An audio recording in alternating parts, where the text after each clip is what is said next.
بسم اللہ الرحمن الرحیم۔ دوستو آج ہم ڈسکس کرنے والے ہیں ٹیکسلا کی ہسٹری کے بارے میں۔ ٹیکسلا جو کہ موجودہ پاکستان کا ایک شہر ہے، یہ ایک قدیم آثار قدیمہ کا مقام ہے جس کی تاریخ کئی ہزار سال پر محیط ہے۔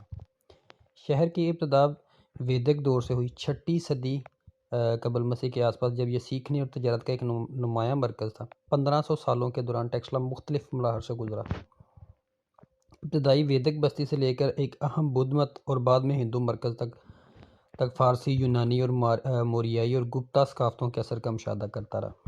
ویدک دور کے دوران ٹیکسلا ایک ترقی پذیر شہر کے طور پر ابھرا۔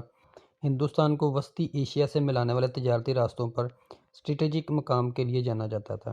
اس کی اہمیت بڑھتی چلی گئی کیونکہ یہ تعلیم اور فلسفے کا ایک اہم مرکز تھا۔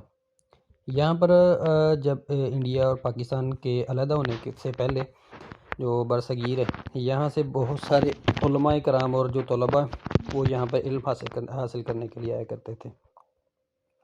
فارسی سلطنت ڈیریس کے ماتحت 5ویں صدی میں ٹیکسلا پر مختصر کنٹرول تھا ڈیریس سلطنت کا، تاہم یہ شہر واقعی سلطنت کے تحت پر پروان چڑھا تھا۔ خاص طور پر 3 صدی قبل مسیح میں شہنشاہ اشوک کے دور میں بدھ مت کے لیے اشوک کی حمایت نے ٹیکسلا کو بدھ مت کے ایک بڑے مرکز میں تبدیل کر دیا تھا، جس میں خانقاہیں، اسٹوپا عظمین کی تزئین میں موجود تھے، جو کہ آج بھی موجود ہیں۔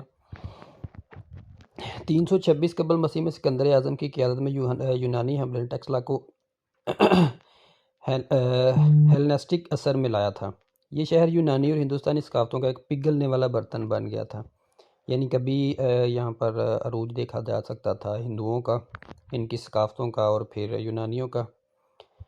تو جب یہ سکندر اعظم نے اس کو فتح کیا اور ہیلنسٹک جو اثر میں اس کے انڈر آ گیا تھا، تو اس کے انڈر میں اس نے یونانی فن، فلسفے اور فن تعمیر کی ایک منفرد ترکیب کو فروغ دیا۔ قدیم ہندوستانی فلسفی اور چندر گپت موریہ کے مشیر چانکیہ جیسے علماء ٹیکسلا کی فکری میراث سے وابستہ ہیں۔ سکندر اعظم کے جانے کے بعد ٹیکسلا مختلف علاقائی طاقتوں کے کنٹرول میں آ گیا، جس میں سیلیوسیڈز اور گریکو بیکٹیرین بادشاہت شامل تھیں۔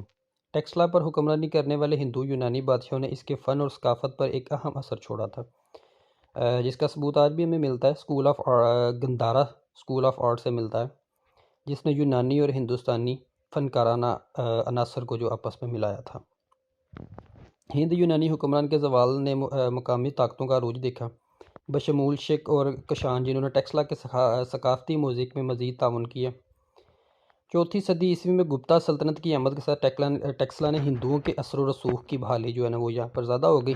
یہ شہر 6 صدی تک ہندوؤں کی جو فن اور ان کی ثقافت کا ایک اہم مرکز رہا ہے۔ 7ویں صدی تک مسلمانوں کے حملوں نے ٹیکسلا کے حملوں کی وجہ سے ٹیکسلا کو مزید زوال دیکھنے کے لیے ہے۔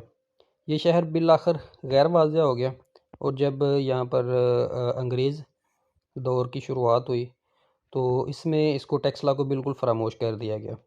پھر بعد میں جب علماء نے اس کی تاریخی اہمیت کو دوبارہ واضح کیا تو پھر اس کی اہمیت کو جو ہے وہ انگریزوں نے بھی جانا۔ آج ٹیکسلا جو ہے وہ یونیسکو کے عالمی ثقافتی ورثہ کے طور پر جو آج قائم ہے، جو کہ صدیوں میں سامنے آنے والی متنوع ثقافتی اور تاریخی ٹیپسٹری کا گواہ ہے۔ یہ تھی دوستو آج کی ہماری ہسٹری۔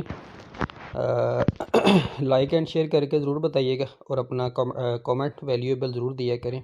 اللہ حافظ، اللہ نگہبان۔